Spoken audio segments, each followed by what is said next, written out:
Good. You know, I don't want you to be like me. Like, there have been times that the most precious moments ever, and I miss them because I thought I was recording. Oh, look at that. My little daughter danced with Mickey Mouse at Disneyland. Oh, all right. Please do me a favor and take out your notes for challenge. Wait, before you go any further, Tim, look to your left. Do you see the light bulb? Yes. Okay, great. Keep walking. Do you still see it? No. Okay. That's because you're looking at. Wait. Take out the notes for talent sheet.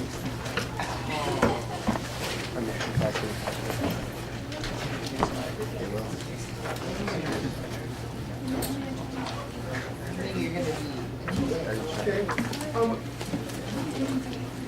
Before I start teaching you about spherical mirrors, and this is something period 6 has already done, okay, I'd like you to look at the chapter 5 questions.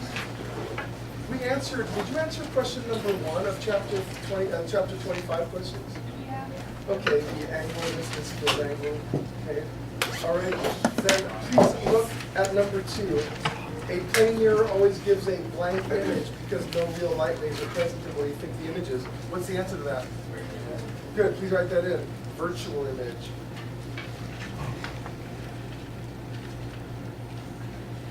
Number 3, when you go to a movie theater, the image on the screen is a blank image because actual light rays are present and where you think the image is at. What kind of image is that? Yeah.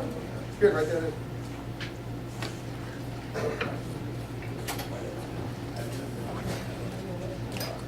Okay, look at the next question. The magnet, just a second. Hey Sarah, look to your left. Do you see the light bulb? Yes. Okay, great. Keep walking. Okay. Still see the light bulb? Yes. No, I don't. Okay. That's because that's a real image. What you're seeing is a real image. Real light rays come together to make that image. That's why I'm going to get the light bulb. the image is above the socket. Good idea, Trevor. Ooh, I'm glad you're trying. All right, Tyler. Oh, wait. Here we Okay, go. next question. Number 4, the magnification of the image in a plane where'd it mirror go? is blank because the image is the same size as the object. What's that answer? Yeah, Yes, please put that in. that's all there is to it. Okay. Now it's time to talk about the concave spherical mirror. Do I miss anything? The answer unfolds one. Okay. Yeah. You don't have yours? Oh, you guys, look to your left. Do you see that light bulb? Go back. All right. I'll see the light bulb. Do you see the light bulb? Yeah. Okay, great. Okay, Keep now walking. sit You down. still see it. I don't see it.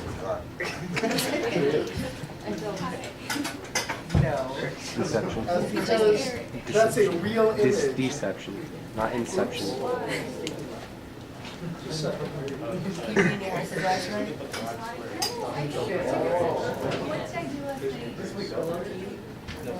I was stressing out thinking about what college I'm going to go to. I know college we're going to. I know what college I want to go to, but college I don't know. I don't know. Okay. All right, you guys, let's get started. It's, we've been here for 12 minutes, but we got to really start. The concave or converging How do you zoom in on this? spherical mirror.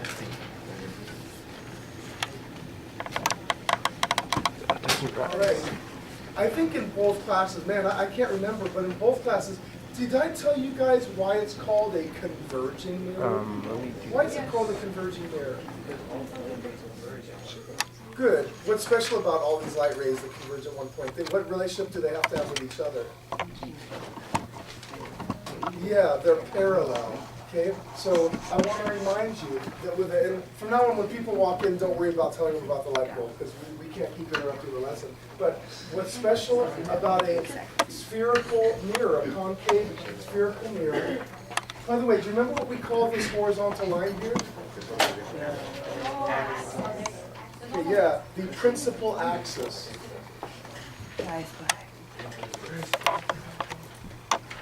Okay, and if I have parallel light rays, Not These are light rays parallel to the principal axis. I wonder if that bike might be better like against the fence over there, rather than in the classroom where everybody can trip over it. Well, I don't have a okay. Just lock it to I don't have a mine. bike chain, so. Just lock it to mine. Okay, then how about this, Chris? Maybe put it over here. Because where you have it now, people are going to be tripping over it. Yeah, I dare you to ride it over there. I have 2 locks. I dare you to ride it over there. That's a great bike. On. I like how the center bar goes down so that when you're wearing a dress, it won't like tangle the doors. I like how the handlebars are very feminine. It's a great bike. No, You're right. The other way. I like your bike. Wait, Tyler, what are you doing? Is everybody okay? Don't use that cup. Wait, Chris. Use one of the cups in the plastic, because those cups were used for an experiment. No, on the left. Yeah, use one of those cups. I hope this is recording. Look in the cup before you use it. Sometimes cameras lie. Okay. Let's now, for the audience back home, let's go ahead and now start our lesson, okay? You guys okay that parallel light rays parallel to the principal axis, are all going to reflect off of that mirror. And what special point do they all pass through? Yeah, they all reflect off the mirror and pass through the focus. And that's why it's called a converging mirror, because the rays all converge to one point, the focal point. Now, the next step is we need a way of, if I know things about the mirror and I know where the object is, I need a way to figure out where the image is going to be. For example, if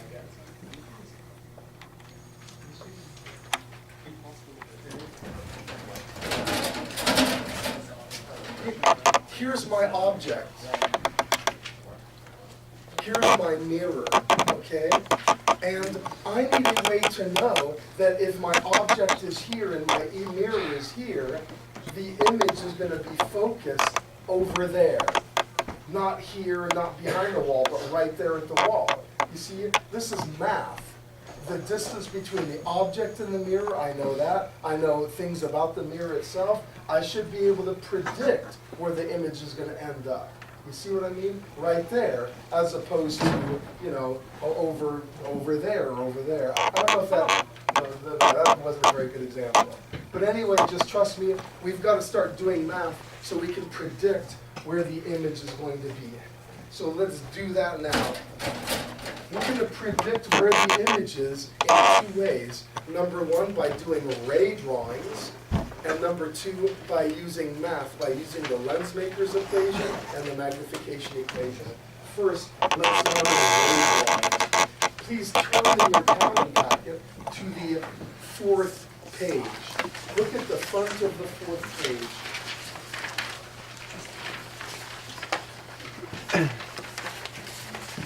This. Or the 4th. Let's say,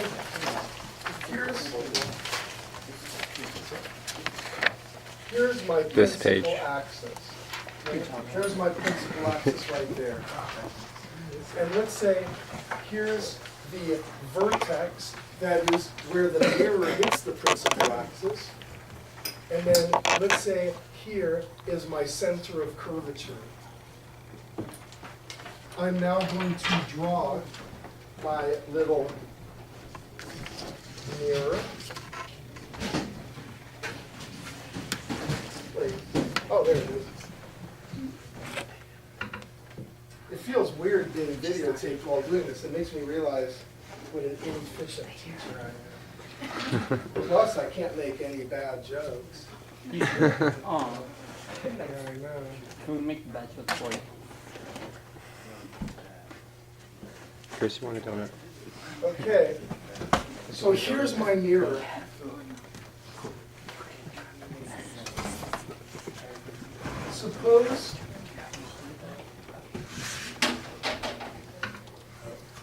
Suppose the object is here's the object, okay? First of all, I need to put an arrow on the object, and this is for the people from first period, because sixth period saw this yesterday. I have to put an arrow on the object because I want to know if my image is going to be upside down and right side up. And the only way I can know if my image is upside down and right side up is to know which way the object is oriented, right? If the image ends up having the opposite orientation, then it's an inverted image. Also, the focus. Here's the center of curvature. There's the vertex. Does anyone remember where the focus goes? Halfway. In between. Good, halfway in between them. So my best estimate, halfway in between looks to be about right there, I guess. Okay, there's the focus right there. Well, I guess I could measure it. Wait just 1 second. I see that the camera's moving. Oh, so I actually missed. I think we still, Here it's it like is. hovering. Okay, so there's the focus. When something is illuminated, there's an infinite number of light rays emanating from this illuminated object. The reason every single person in this class can see me is because light rays are hitting me and going to each and every one of your eyes. There's an infinite number of light rays coming off of me. Well, the same thing is happening with this object. This object is giving off light rays in all directions, an infinite number of light rays. But when we do a ray drawing, we only care about 3 of that infinity of light rays. In addition, every part of this object is giving off light rays, not just the top, but 2/3 of the way up and the middle, and everywhere on this object is giving off an infinity of light rays in all directions. But we're only going to care about the light rays emanating from the top of this object. Okay? There's 3 light rays we care about. Please read number 1. Light ray number 1. A ray that strikes the mirror after passing either directly or upon being extended through the center of curvature C returns along itself. Such rays strike the mirror at right angles. So here's the first ray you will be drawing, and you will be drawing these ray drawings. You go from the top of the object through the center of curvature. That ray hits the mirror, and then what's that ray going to do?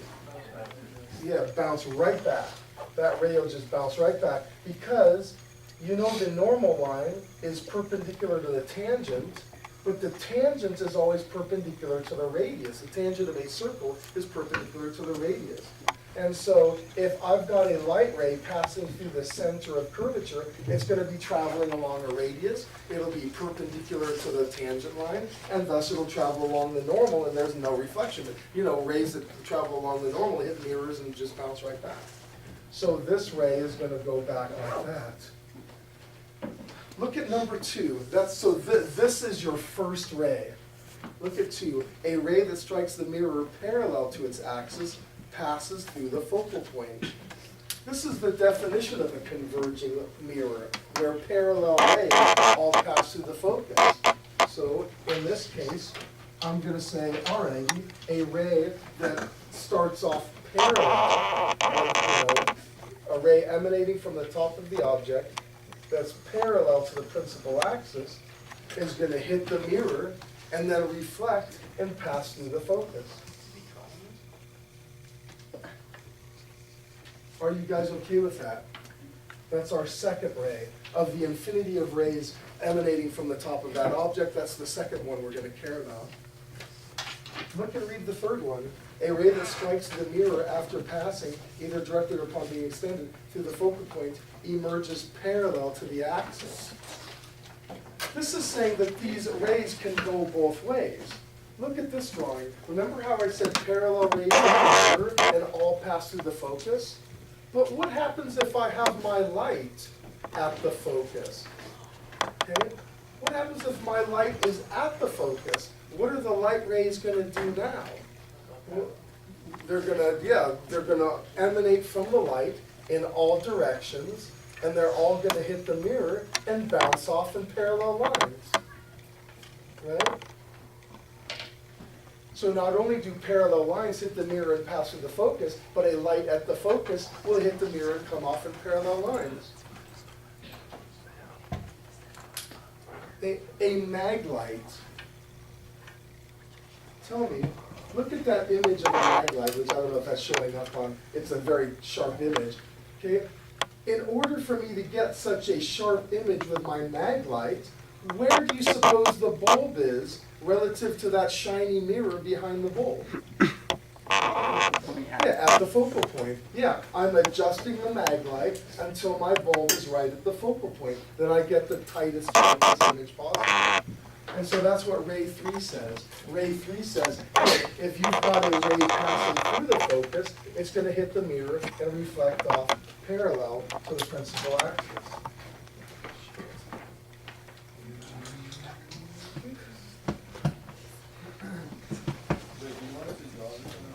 No, because you're going to get lots of practice. Okay? So this is the third ray. Okay? And do you notice all three rays? What do all three rays do? You notice the red ray, the green ray, and the blue ray? You notice they all intersect right here? They intersect at that point.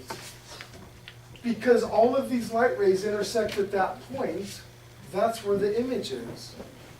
Let me give you another point of view. Imagine you've got the observer, and the observer's got this really big eye. And so this observer's eye is seeing that ray, and that ray. All three of these rays are coming, hitting me in the eye. And whenever I have diverging rays hitting me in the eye, what do I do to figure out where the image is? Backwards. Yeah, look where they intersect. You look where they came from. You work backwards. When your eye gets hit with diverging rays like that, your eye works backwards to see where those rays came from, and that's going to be where you think the image is, right? Well, that's what's happening here. My eye is being hit with these three diverging rays, and so I'm going to work backwards and figure out where the image is. And the image is going to be right here, where those three light rays appear to come from. That's my image. So this is the image. This is the object.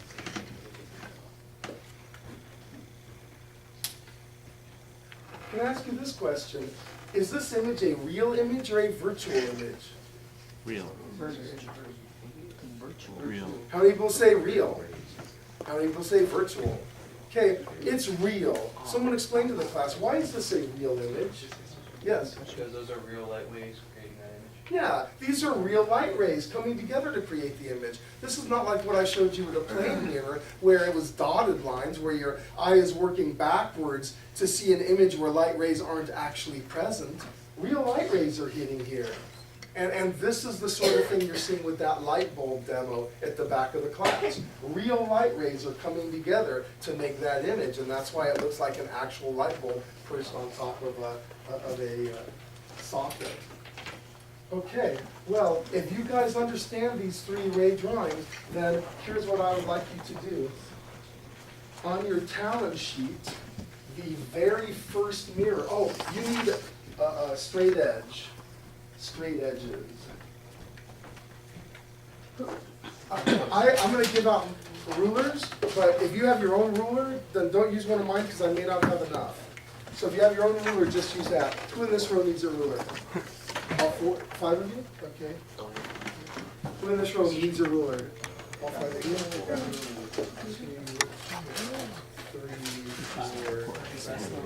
5.